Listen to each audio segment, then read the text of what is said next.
In this lecture, we are going to discuss basis for a topological space and some of its examples. First of all, let's say what is the basis for a topology.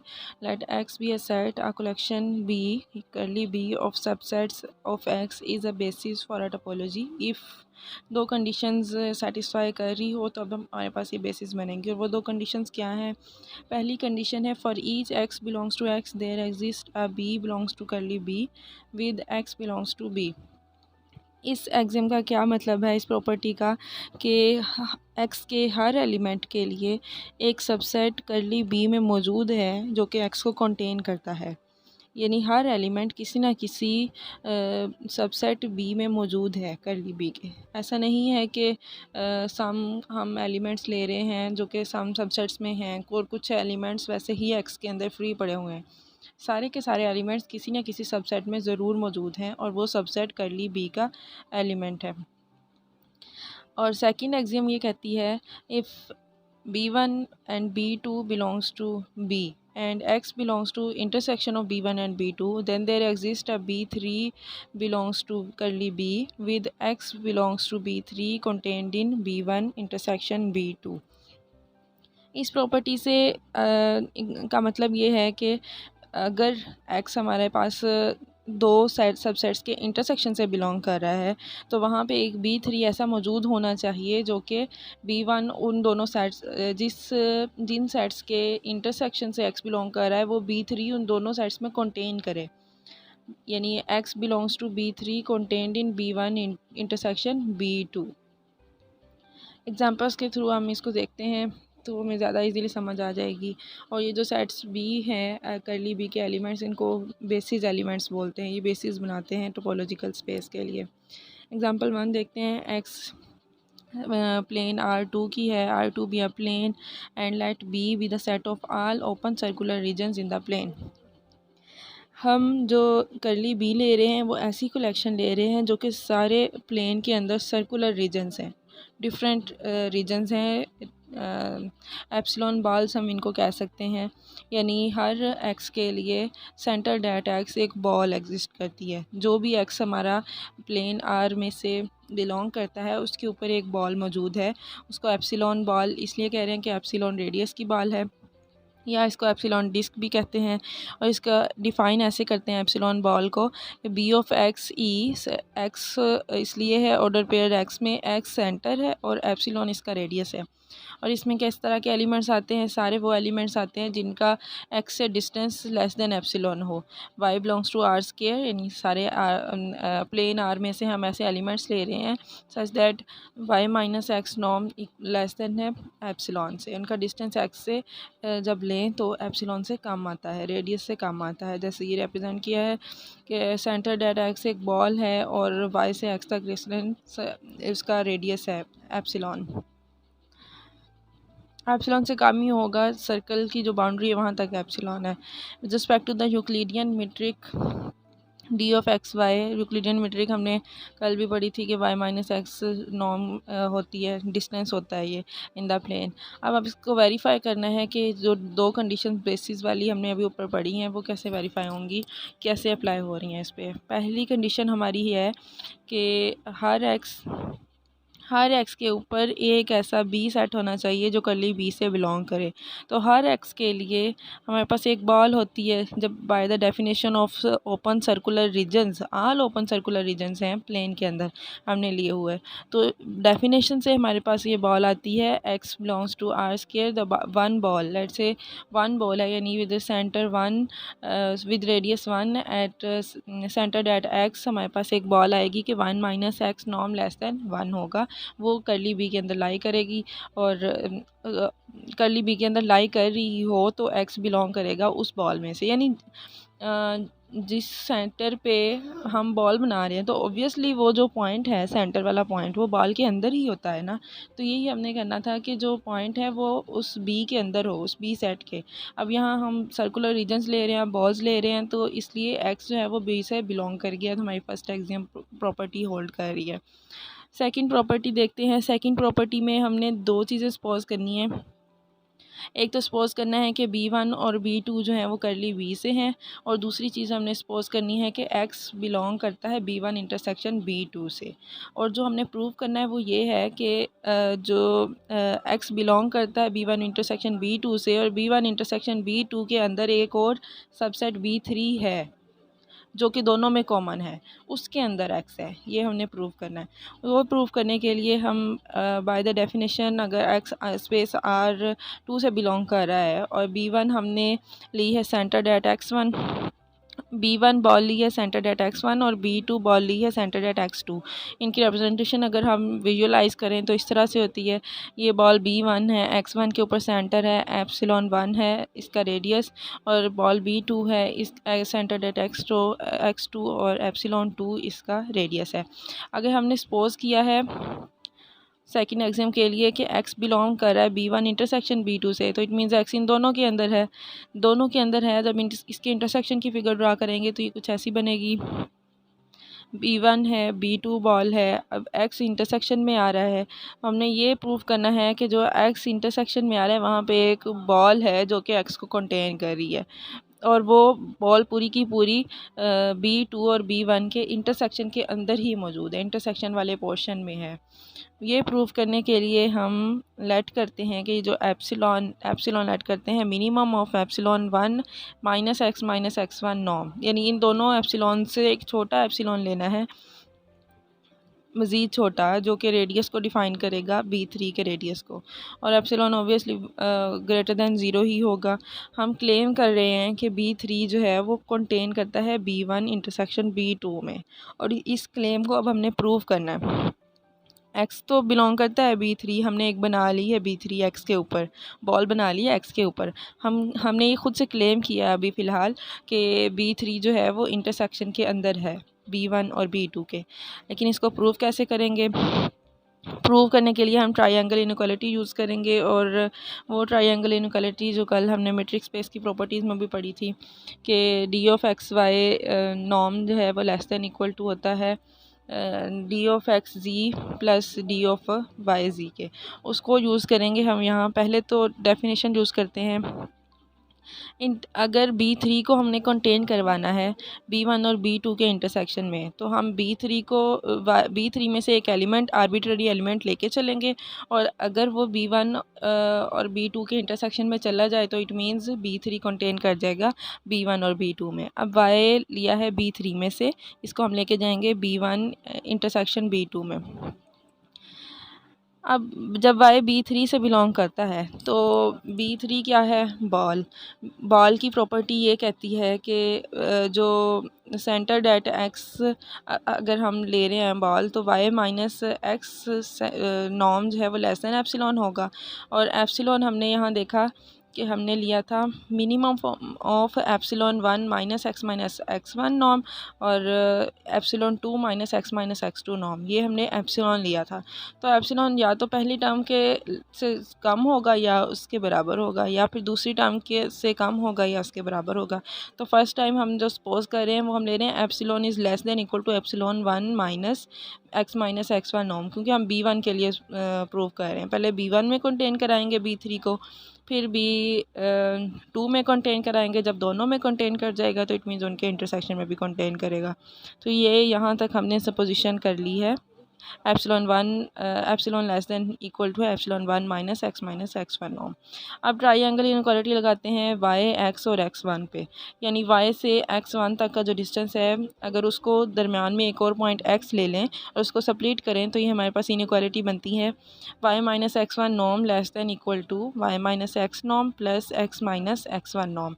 अब यहाँ से ये जो inequality है y minus x norm less than equal to epsilon 1 minus x one norm, ये यहाँ हम y minus x norm की जगह पे पुट कर दिया, विद लेस इक्वलिटी आएगा, और ये पुट कर दिया। अब यहाँ ये दो टर्म सेम हो रही हैं विद अपोजिट साइन, तो ये कैंसिल हो जाएंगी, ओनली हमारे पास एप्सिलॉन 1 बचेगा।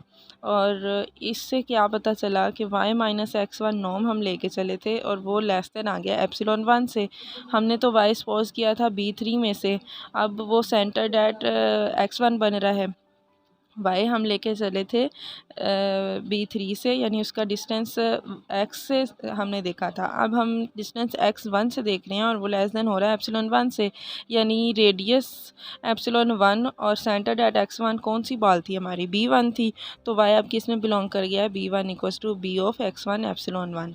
और since y belongs to B3 was arbitrarily chosen, we have proved that B3 is contained in B1। Same lines पे जब हम इसको y बिलोंग्स टू B3 लेके चलेंगे और यहाँ पे इसकी जगह पे हम epsilon 2 minus x two norm लिखेंगे, क्योंकि एप्सिलॉन तो बाय द वे हमने मिनिमम ऑफ लिया था ना एप्सिलॉन 1 और एप्सिलॉन 2 वाली चीज़ के। तो ये epsilon less than epsilon 2 minus x two norm जब लेके चलेंगे तो ये इनइक्वालिटी हमें यील्ड करेगी कि y बिलोंग करता है B2 equals to B of x2 epsilon 1। जब दोनों में से आ जाएगा तो इसका मतलब है B3 जो है वो दोनों के इंटरसेक्शन में भी कंटेन करता है। यही चीज़ हमने प्रूव करनी थी। x तो था ही B3 से, क्योंकि हमने इसके ऊपर बॉल बनाई थी। अब B3 कंटेन कर गया है B1 इंटरसेक्शन B2 में, तो ये हमारे बेसिस वाला प्रूफ कंप्लीट कर देती है। इसको एक बार रिव्यू करते हैं एग्जाम्पल को।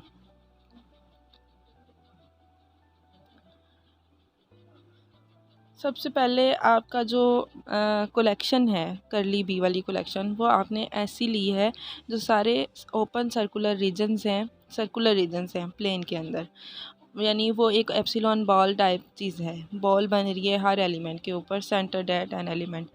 अब इसको हमने जब बेसिस प्रूव करना है तो पहली चीज़ हमने प्रूव करनी होती है कि एक्स अगर कोई बी सेट लेना है कलेक्शन में से, तो हर एक्स उस बी सेट में जाएगा, किसी ना किसी एक बी सेट में ज़रूर जाएगा।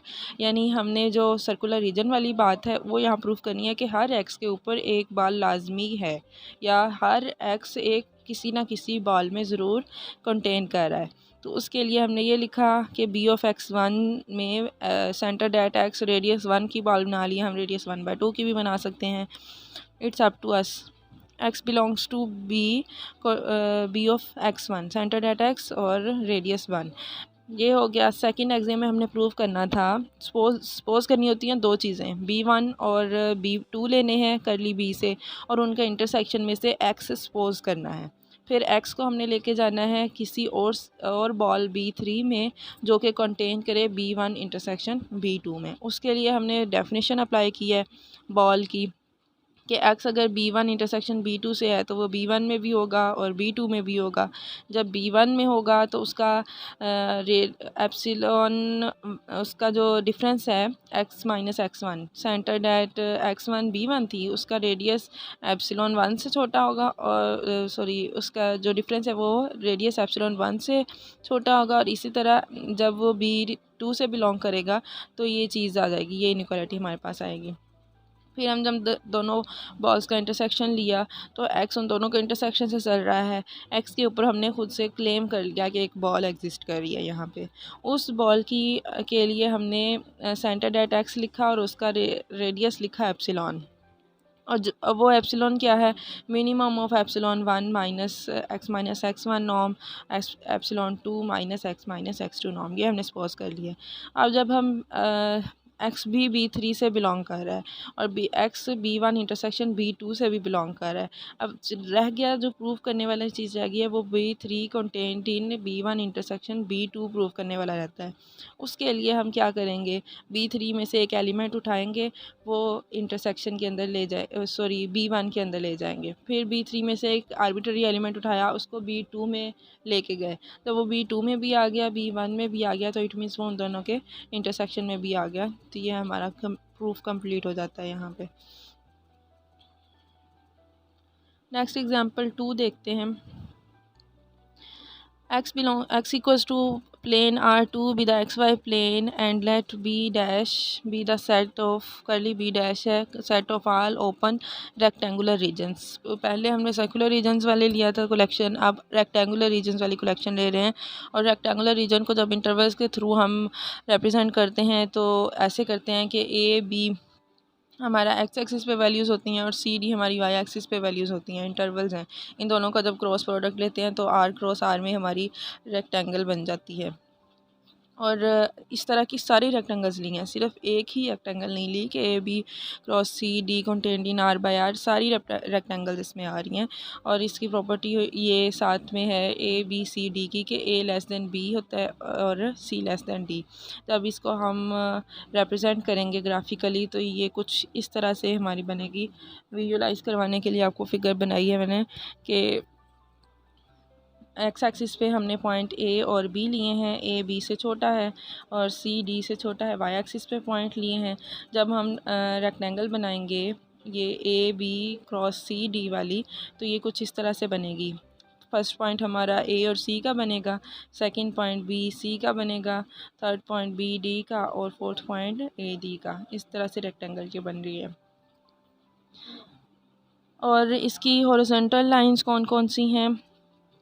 y is equal to C और y is equal to D horizontal lines हैं, यानी इनमें चेंज नहीं आ रहा। हॉरिजॉन्टली जब हम देखें तो c आ रहा है दोनों पॉइंट्स में y वाली। और वर्टिकली लाइंस कौन सी आ रही हैं? a और b इस रेक्टेंगल में। ये इसकी एक्सप्लेनेशन है कि हम कैसे डिफ़ाइन कर रहे हैं रीजन को। रीजन में तो सारी इस तरह की रेक्टेंगल हैं, सिर्फ एक नहीं होगी। एक को विजुलाइज मैंने कर दिया है, बाकी आप इमेजिन करें कि पूरे प्लेन की जितनी भी रेक्टेंगल्स बन रही हैं वो सारी इसमें आ रही हैं। We verify the two conditions for a basis as follows. First condition हमने वेरीफाई करनी है कि x y belongs to R two में से ओपन रेक्टेंगल लाई करे बी डैश में, जो कि एक्स को अपने अंदर कंटेन कर रही हो। और लेट्स से ओपन रेक्टेंगल जो एक्स को कंटेन कर रही है वो हमने खुद से ही देखनी है कि ऐसी कौन सी रेक्टेंगल होगी जो एक्स को कंटेन कर सकती हो। तो एक्स और वाई को कंटेन कर सकती हो। अलोंग एक्स एक्सिस जब हमने एक्स को कंटेन करवाना होगा तो हम एक्स से एक पॉइंट पीछे ले लेंगे और एक्स से एक पॉइंट आगे वाला ले लेंगे, तो उसके दरमियान में कहीं एक्स आ जाएगा। इसी तरह जब वाई को हमने कराना है तो वाई एक्सिस की तरफ हम वाई से एक पॉइंट पीछे ले लेंगे और वाई से ही एक पॉइंट आगे वाला पॉइंट ले लें ऑर्डर पेयर में, तो ये हमारे पास कुछ इस तरह की रेक्टेंगल बनेगी x minus one x plus one cross y minus one y plus one. और जब हम इसे बनाएंगे तो कुछ इस तरह की बनेगी और इसमें इसके दरमियान में कहीं पॉइंट एक्स वाई आ रहा है। ठीक हो गया। अब ये एक रेक्टेंगुलर बॉल बन गया, एक रेक्टेंगुलर रीजन बन गया है जो कि कलेक्शन में है और एक्स वाई जो पॉइंट है उसको भी अपने अंदर कंटेन कर रहा है। हर एक्स वाई इस तरह के किसी रेक्टेंगल में मौजूद है पूरे प्लेन में। सेकंड हमने प्रूव करनी है, लेके चलना है कि दो चीज़ें सपोज करनी है इसमें भी कि B1 और B2 हमारे पास दो रीजन्स लेने हैं, रेक्टेंगुलर रीजन्स। और सपोज़ क्या करना है कि कोई एक पॉइंट एक्स वाई इन दोनों के इंटरसेक्शन से बिलोंग कर रहा है। प्रूव हमने क्या करना है कि एक्स वाई जो है वो किसी और B3 में भी है, किसी और B3 रीजन में है जो कि कंटेन करता है B1 इंटरसेक्शन B2 में। ये हमने प्रूव करना है। अब लेते हैं इसकी मैथमेटिकली कि देखते हैं क्या है। B1 इक्वल है A1 B1 cross C1 D1, representation ले ली रेक्टेंगल की। B2 एक दूसरी रेक्टेंगल ली है A2 B2 cross C2 D2, दो रेक्टेंगल ले लिए हमने।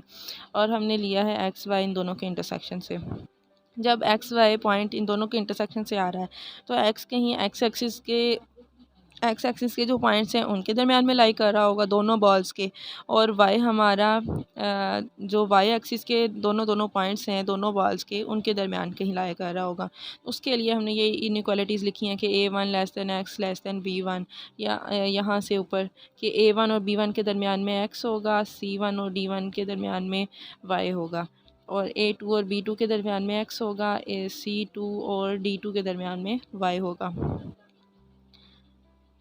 अब देखते हैं हमने A3 C3 B3 D3 लेने हैं। क्यों लेने हैं? वो ऐसी रेक्टेंगल जो थर्ड वाली हमने रेक्टेंगुलर बनानी है कि जो एक्स वाई पॉइंट को भी कंटेन कर रही हो और ख़ुद वो कंटेन करे इंटरसेक्शन में से। उस रेक्टेंगल को बनाने के लिए हमने ये A3 लिए हैं, मैक्सिमम ऑफ A1 A2। अब मैक्सिमम, और C3 लिया है मैक्सिमम ऑफ C1 C2। इसी तरह B3 लिया है मिनिमम ऑफ B1 B2 और D3 लिया है मिनिमम ऑफ D1 D2। अब एक और बात यहाँ आ रही है कि A3 और C3 में हमने मैक्सिमम वैल्यूज़ लिखी हैं और B3 और D3 में हमने मिनिमम लिखा है। क्यों? क्योंकि ये जो हमने इनइक्वालिटीज़ लिखी हैं इनमें A1 और A2 एक्स जो है वो इनसे ग्रेटर आ रहा है, तो हमने इनसे मैक्सिमम वाली, इसकी जो मैक्सिमम वाली है वो चूज़ करनी है। ग्रेटर देन आ रहा है और एक्स लेस देन B1 और एक्स लेस देन B2 आ रहा है, तो मिनिमम वाली हमने वैल्यू चूज़ करनी है। इसी तरह यहाँ C1 और D1 का है कि C1 लेस देन Y आ रहा है, y ग्रेटर देन C1 आ रहा है तो मैक्सिमम वाली चूज़ की है, और y लेस देन D1 आ रहा है और y लेस देन D2 आ रहा है तो हमने मिनिमम वाली चूज़ की है। नेक्स्ट देखते हैं B3। अब B3 क्या बनेगी, ये जो हमने सपोज कर लिया है मैक्सिमम और मिनिमम की फॉर्म में, तो अब B3 बॉल बनेगी A3 B3 cross C3 D3 जो कि सेटिस्फाई करेगी एक्स वाई बिलोंग करता है B3 से, और B3 जो है वो इंटरसेक्शन के इक्वल आ जाएगा। ये देखें इसकी विजुअल रिप्रेजेंटेशन, B1 बनाई B2 बनाई और जब इनका इंटरसेक्शन लिया तो ये सेल्फ एक रेक्टेंगल आ रहा है, उस रेक्टेंगल को नेम दे दिया हमने B3 का। और वो जो B3 वाला रीजन है वो ये है A3 B3 cross C3 D3 जो हमने A1 A2 B1 B2 की फॉर्म में C1 C2 D1 D2 की फॉर्म में ही सिलेक्ट किए थे A3 B3 C3 D3। तो ये कंडीशन 2 भी सेटिस्फाई हो जाती है और ये काफ़ी स्ट्रांगली सेटिस्फाई हुई है, क्योंकि हमारी जो सेकंड कंडीशन है उसमें होता था B3 contained in B1 intersection B2, लेकिन यहाँ पे B3 इक्वल आ रही है B1 इंटरसेक्शन E2 के, और इसलिए ये कंडीशन को हम बोल सकते हैं कि स्ट्रांगली सेटिस्फाइड हो रही है। नेक्स्ट एग्जाम्पल है let x be a set and let b curly b double dash be the collection of singleton sets. सारे जो सिंगल्टन सेट्स हैं वो सारे ले लें x के लिए। It is a basis for the discrete topology on x। अभी इसको विजुअलाइज कर लेते हैं सिर्फ कि ये बेसिस कैसे है डिस्क्रीट टोपोलॉजी के लिए। डिस्क्रीट टोपोलॉजी क्या होती है, रिकॉल करते हैं, डिस्क्रीट टोपोलॉजी है set of all subsets of x। जितने भी सबसेट्स आते हैं, या फिर इसको बोलते हैं पावर सेट, जो भी होता है वो डिस्क्रीट टोपोलॉजी बनाता है। अब पावर सेट में तो आपके सिंगलटन भी आएंगे, अगर 3 एलिमेंट्स वाला है तो आपके ट्रिपल वाले भी आएंगे, डबल वाले एलिमेंट्स रखने वाले सबसेट्स भी आएंगे, लेकिन उसमें से आपने सिर्फ सिंगलटन उठाने हैं। अब सिंगलटन जब उठाएंगे तो हर सेट के अंदर हर सेट खुद ही हर एलिमेंट खुद ही अपना सबसेट बना रहा है। एक्स अपना सबसेट बना रहा है, वाई बिलोंग्स टू एक्स अपना सबसेट बना रहा है, जी बिलोंग्स टू एक्स अपना सबसेट बना रहा है, तो हर एक अपने अपने सबसेट में कंटेन कर रहा है। पहली कंडीशन सेटिस्फाई हो जाएगी। और सेकंड कंडीशन क्या कहते हैं कि अगर एक्स किसी इंटरसेक्शन में हो, किसी दो सबसेट्स के इंटरसेक्शन में हो, तो वहाँ पे एक थर्ड सबसेट भी आना चाहिए जो कि इंटरसेक्शन में कंटेन करता हो। लेकिन हमारा यहाँ पे जब आप सिंगलटन सिर्फ ले रहे हो, सिंगलटन में जब भी इंटरसेक्शन लोगे इंटरसेक्शन तो एम्प्टी आएगा, तो ऐसा कोई भी एलिमेंट नहीं है जो किसी दो सबसेट से बिलोंग करता हो। तो इसलिए सेकंड कंडीशन तो ट्रिवियली ट्रू हो जाती है इसके लिए। तो hope so you will understand this better.